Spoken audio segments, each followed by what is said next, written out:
Pouch पियले बानी और पिए दा।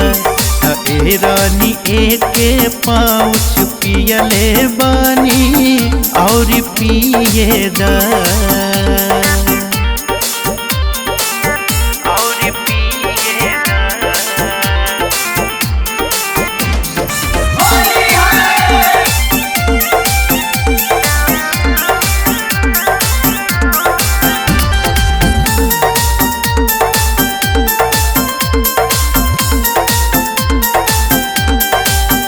मजा होली के रानी उठा ले वेदा, रंग भौजिन के गाल से छुआ ले वेदा।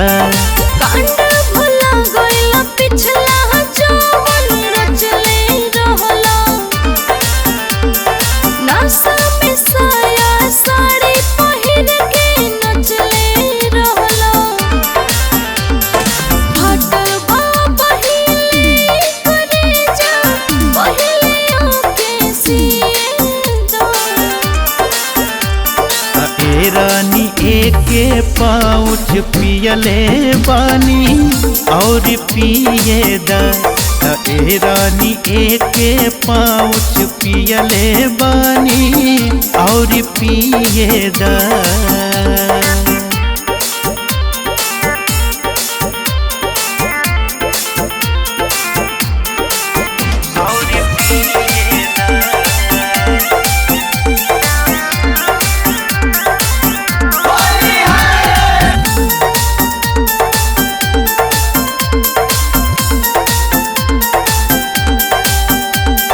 बिगड़े वाला जाने काम कर, पिचकारी में तू हमरे कॉलर भर।